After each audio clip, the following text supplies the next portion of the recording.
In the spirit of reconciliation, Yellow Ladybugs acknowledges the traditional custodians of country throughout Australia and their connections to land, sea, and community. We pay our respects to their elders past and present and extend that respect to all Aboriginal and Torres Strait Islander peoples today.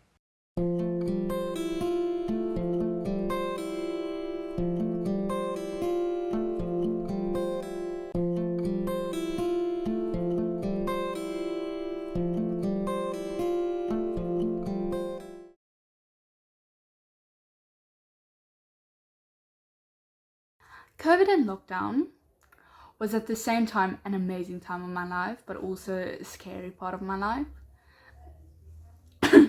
Because it was nice because I could be at home and do all my schoolwork from home. I was less anxious in that way of life, but I was extremely anxious about things constantly changing, lockdown, and then it wasn't lockdown, and then it was lockdown. And I remember the one evening we were getting ready to go back to school, and then the president announced that we won't be going back to school. And I had a complete meltdown because things just changed in an instant, and I couldn't understand why.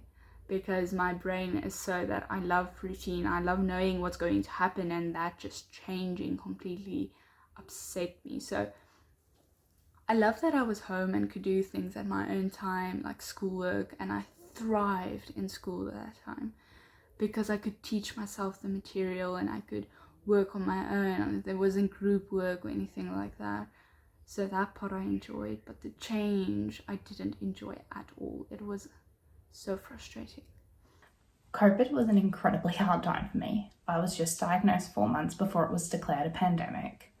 And so I was just at the beginnings of figuring myself out alongside sorting out services like NDIS, turning 18, leaving paediatric mental health services, and the world shutting down in what felt like one day. I was already in such a fragile state with my mental health, and then chucking lockdown in as well. It didn't go amazing. It was full of meltdowns and school can't. I felt like my whole world had been turned upside down.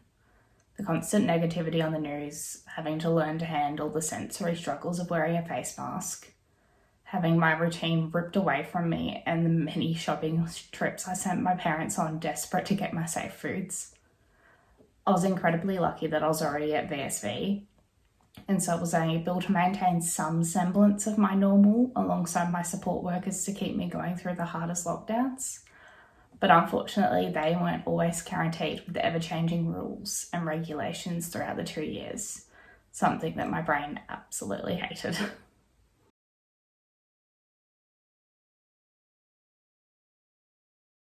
It's been quite a transition because we weren't at school for almost one year to 2 years before we went back full time.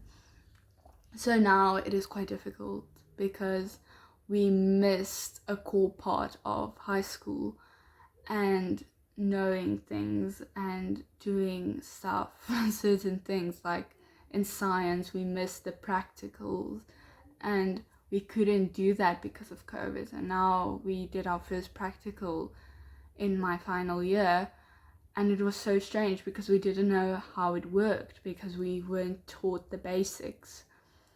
And life back is difficult because all that anxiety just piled up, and all that anxiety about school is just back. And I miss that part of me that wasn't as anxious about school. But I also enjoy the transition back because it reminds me of the life before COVID and how it was. But yeah, I still have mixed feelings, and also our country doesn't wear masks anymore, which is scary because there are still things in the air and COVID isn't gone. It's just not so big anymore, but it is big. It is still a problem. So it was difficult. I still get like flashbacks when I go out of the house. I'm like, should I put my mask on? Should I not? Because I was so used to putting a mask on every day, and now I don't anymore. Yeah, so I am quite into who I am. I am quite proud of being autistic. I am proud of who I am. I'm proud of the person I became because of the autism community, knowing I belong somewhere, knowing I deserve to be here. I am not a broken human being. I am just who I am meant to be. Thank you. My life hasn't changed a ton since the removal of COVID restrictions. I ended up getting quite used to online education and the ability to adapt my environment to my own needs, and so decided to continue my VCE at VSV and graduated last year. I've continued this with online TAFE. Majority of my NDIS services are still outreach based and so come to my home. A decent amount of these services are still masking due to the risk of many NDIS participants. I guess the transition back has been less daunting for me, as I was already rather isolated.